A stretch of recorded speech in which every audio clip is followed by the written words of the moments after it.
په پیل کې د خبرونو سرټکی قطر ته د کار او ټولنیزو چارو د وزیر سفر په دې غونډه کې د افغان کارګرانو پر ستونزو او قطر ته د مسلکي او نیمه مسلکي افغان کارګرو د قانوني لیږد په اړه خبرې کیږي. د اروپایي ټولنې لخوا د افغانستان له سیلاب ځپلو سره د مرستې لپاره د 200,000 یورو تخصیص د مرستې به په ځپل شویو ولایتونو کې 28,000 کسانو ته ولګول شي. او د انتونیو ګوتریش لخوا د غاصب اسرائیلي رژیم د بریدونو غندنه د ملګرو ملتونو عمومي منشي ویلي دي چې په رفح ښار کې د کډوالو پر کمپونو د اسرائیلو بریدونه باید ژر تر ژره ودرول شي.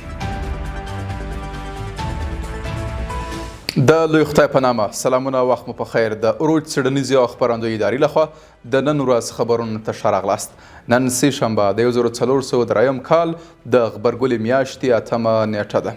اوس پام وکړئ بشپړ خبرونو ته. د کار او ټولنیزو چارو وزیر مولا عبدالمنان عمري په مشرۍ یوه پلاوي د قطر حکومت په رسمي بلنه دغه هیواد ته سفر کړی. کار او ټولنیزو چارو وزارت وایي چې مولا عبدالمنان عمري به په دغه سفر کې د قطر د کار له وزیر او نورو لوړپوړو چارواکو سره په یاد هیواد کې د افغان کارګرو په ستونزو او په دې هیواد کې مهارت لرونکو او نیمه مهارت لرونکو افغان کارګرو د لیږد په تړاو خبرې وکړي. د ښار او کور جوړونې وزارت سرپرست حمدالله نعماني په کابل کې د چین له سفیر ژاو شینګ سره په لیدنې کې د نیلباغ پروژې او له چین سره د اقتصادي اړیکو پر پراختیا خبرې کړې دي.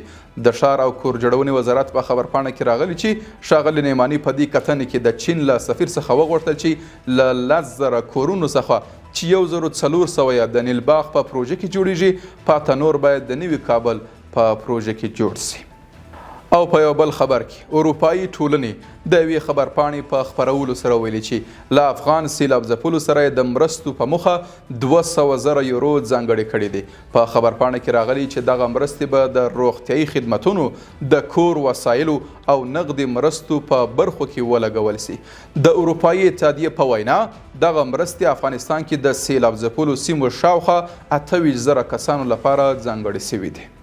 او په پای کې د ملګرو ملتونو سرمنشي انتونیو ګوتریش د غزې پر رفح ښار د اسرائیلو وروستي بریدونه غندلي او ویلي دي چې دغه بریدونه دي ژر تر ژره ودرول شي. ښاغلي ګوتریش زیاته کړې د اسرائیلي یرغلګرو په وروستیو بریدونو کې ملکي وګړي وژل شوي دي.